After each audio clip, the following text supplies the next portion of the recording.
शिरायला, कारण की आम्हाला बघायचं घरासाठी लाद्या. मग काय पोचलो की दुकानापाशी. दुकानाच्या आत गेल्यानंतर खूप भारी दुकान होतं मित्रांनो. त्यांनी एकदम व्यवस्थित माहिती सांगितली की ही लादी अशी आहे तशी, आणि बघण्याची लादाची सोय लय भारी, स्लायडिंग डोर टाईप.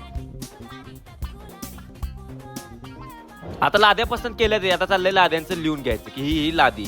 मग काय तिथनं गेलो परत नाश्ता कराय, पावभाजी खाल्ली मस्तपैकी, आणि तिथनं निघालो घराच्या दिशेला.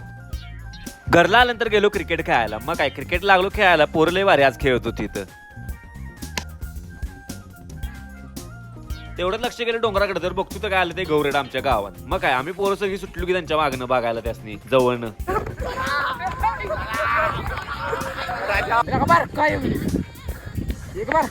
मित्रांनो गौरेडावर बारका नव्हता, एकदा दडा गाठली म्हणजे हडका जागेवर राहायची नाहीत, आणि ह्याला कुठला जोत चढलेला काय माहिती.